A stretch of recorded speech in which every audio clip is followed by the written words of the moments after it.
오늘의 말씀은 출애굽기 30장 1절에서 16절까지의 말씀입니다. 너는 분향할 제단을 만들지니 곧 조각목으로 만들되 길이가 1규빗, 너비가 1규빗으로 네모가 반듯하게 하고 높이는 2규빗으로 하며 그 뿔을 그것과 이어지게 하고 제단 상면과 전후 좌우면과 뿔을 순금으로 싸고 주위에 금테를 둘을 치며 금테 아래 양쪽에 금고리 둘을 만들되 곧 그 양쪽에 만들지니 이는 제단을 매는 채를 꿰을 곳이며 그 채를 조각목으로 만들고 금으로 싸고 그 제단을 증거계 위 속죄소 맞은편 곧 증거계 앞에 있는 휘장 밖에 두라. 그 속죄소는 내가 너와 만날 곳이며 아론이 아침마다 그 위에 향기로운 향을 사르되 등불을 손질할 때에 살을 찌며 또 저녁 때 등불을 켤 때에 살을 찌니 이 향은 너희가 대대로 여호와 앞에 끊지 못할지며 너희는 그 위에 다른 향을 사르지 말며 번제나 소제를 드리지 말며 전제에 술을 붓지 말며 아론이 1년에 한 번씩 이 향단의 뿔을 위하여 속죄하되 속죄제의 피로 1년에 한 번씩 대대로 속죄할지니라. 이 제단은 여호와께 지극히 거룩하니라. 여호와께서 모세에게 말씀하여 이르시되 내가 이스라엘 자손의 수요를 조사할 때에 조사받은 각 사람은 그들을 계수할 때에 자기의 생명의 속전을 여호와께 들을지니 이는 그것을 계수할 때에 그들 중에 질병이 없게 하려 함이라. 무릇 계수 중에 드는 자마다 성소의 세겔로 반세겔을 낼지니 한 세겔은 20게라라.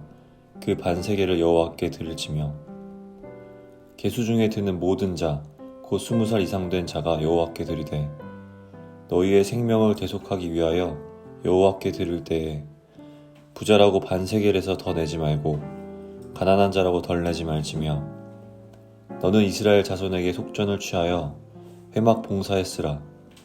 이것이 여호와 앞에서 이스라엘 자손의 기념이 되어서 너희의 생명을 대속하리라. 네, 오늘 말씀은 출애굽기 30장 1절부터 16절까지 말씀인데요. 오늘은 문단 나누기 없이 그냥 바로 우리 본문 이야기를 좀 하려고 합니다.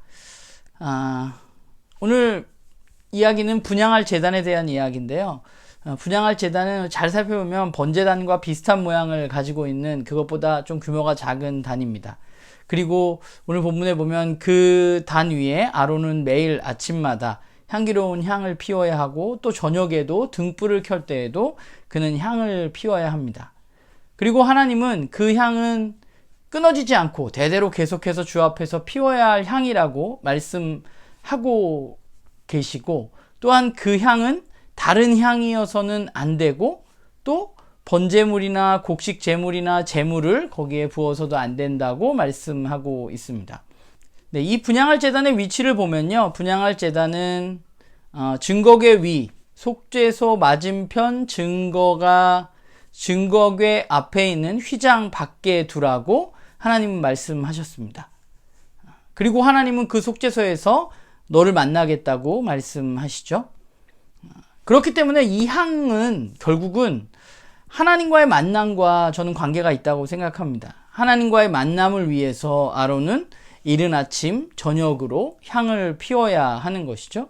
그리고 하나님은 이 일이 계속되어져야 된다고 말씀하고 있습니다. 하나님과의 만남은 속죄소에서 죄를 씻은 이들에게 지속적으로 이루어져야만 하는 일입니다. 당시에는 제사로 자신의 죄를 씻음 받았죠. 그리고 그 죄 씻음을 통해서 어떤 일이 벌어지느냐? 하나님을 만날 수 있게 됩니다. 하나님 거기서 만나 주시겠다고 했으니까요.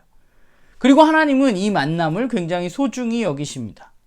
속죄의 중요성은 속죄 자체도 물론 중요하지만 우리의 죄가 씻겨지는 것 물론 중요하지만 왜 그러면 우리의 죄가 씻겨져야 하느냐 하는 것도 중요하죠. 왜냐하면 우리가 속죄해서 거룩하게 되었을 때 우리는 하나님을 만날 수 있기 때문입니다. 그러니까 속죄도 중요하지만 속죄만큼 중요한 게 뭐예요? 우리가 하나님을 지속적으로 만나는 것입니다. 하나님은 하나님과의 만남을 쉬어서는 안 된다고 말씀하고 계신 것이에요. 아침 저녁으로 향을 피듯이 우리는 매일 아침 저녁으로 하나님을 만나야만 합니다. 또 그 만남은 다른 향, 즉 다른 목적을 가진 향일 수 없습니다. 하나님과 왜 만나려고 하느냐? 저와 여러분은 하나님을 왜 만나려고 하나요? 혹시 하나님을 만나려고 하는 것이 나의 목적을 이루기 위해서 하나님을 만나려고 하는 것은 아닌가 우리는 좀 고민해 보아야만 합니다. 하나님은 분명히 다른 양을 피워서도 안 되고 재물을 올려서도 안 된다고 말합니다. 하나님과의 만남의 목적이 다른 것이어서는 안 된다고 말씀하시는 것이죠. 하나님과의 만남의 목적은 하나님 한 분이어야만 합니다. 우리가 죄를 씻음을 받고 거룩해서 하나님을 만날 수 있다면 그 만남 가운데 다른 목적을 가져서는 안 되고 오직 하나님과의 만남에 우리는 집중해야만 합니다. 우리가 신앙생활을 하다 보면 우리가 예수 그리스도를 믿고 예수 그리스도를 통해서 우리가 죄 씻음을 받게 된 것, 물론 우리에게 있어서 굉장히 큰 은혜입니다. 그런데 우리의 죄를 씻음을 받은 것이 끝이 아니죠. 우리의 신앙의 여정 가운데 우리가 죄 씻음을 받았다는 것은 결국 우리의 죄 씻음을 통해서 우리는 하나님을 만날 수 있게 되었다는 것입니다. 속죄만 중요한 게 아니라 하나님을 지속적으로 만나는 일이 우리 가운데 필요합니다. 그 만남이 없으면 우리의 죄가 씻김 받은 것이 사실 무슨 의미가 있을까라는 생각을 해보게 돼요. 예수를 믿고 죄가 용서받아서 천국에 가는 것이 우리의 신앙의 목적이 아닌 것처럼 우리의 죄가 씻음받은 것은 결국 우리가 하나님과 만나서 하나님을 알아가고 하나님과 교제하고 하나님의 뜻을 알아서 우리가 그렇게 살아가려고 하는 것이 중요한 것이지 그 속죄 자체의 목적이 전부는 아니라는 것입니다. 하나님과의 만남은 그 무엇보다 소중합니다. 그분을 만남으로 우리는 그분을 알아가고 또한 그분 안에서 자라갈 수 있는 것이죠.